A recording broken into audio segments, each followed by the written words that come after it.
దేవుడు ఏమన్నాడు తెలుసా? నువ్వు అడిగిందే నీకు ఇచ్చేసాను పో అన్నాడా? నువ్వు అడగంది కూడా నీకు ఇస్తా. నువ్వు జ్ఞానం అడిగావు, right thing you asked for. నువ్వు అడగని ధనం నీకు ఇస్తా, నీకు అడగని జయం నీకు ఇస్తా. నీ జీవిత కాలంలో ఎవడు నీ ముందు నిలబడ్డు. He look at the promises. He gave him riches, not just wisdom. He gave him riches. He gave him everything that he needs. And ఆయన వాగ్దానాన్ని నిలబెట్టాడు. సొలొమోను లాస్ట్ దారి తప్పినా కూడా ఆయన మాట తప్పలే. ఎందుకంటే ఆయన ఇచ్చిన మాట నిలబెట్టే దేవుడు మన దేవుడు. ఆమేన్. You see, even though we are faithless, he is still faithful అని దేవుని వాక్యం తెలియజేస్తుంది. Even though we are faithless, he is still faithful. మాట ఇచ్చిన దేవుడు నమ్మదగిన దేవుడు.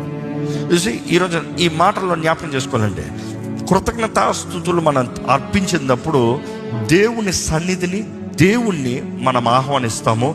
దేవుడు జోక్యం చేసుకుంటాడు. దేవుని ఎన్కౌంటర్ మీ జీవితంలో వ్యక్తిగతంగా చూస్తాం. Fifth one I want to tell you, దేవుడు మన దగ్గర నుండి కృతజ్ఞతాస్తుతి ఎదురు చూస్తున్నాడు. కృతజ్ఞతాస్తుతులు తెలియజేస్తాంలో మనము నిజంగా ఆయనని సేవించేవారిని, ఆయనని వెంబడించేవారిని, ఇంకా మాటలు చెప్పాలంటే విశ్వాసం అనేది నిరూపించబడుతుంది.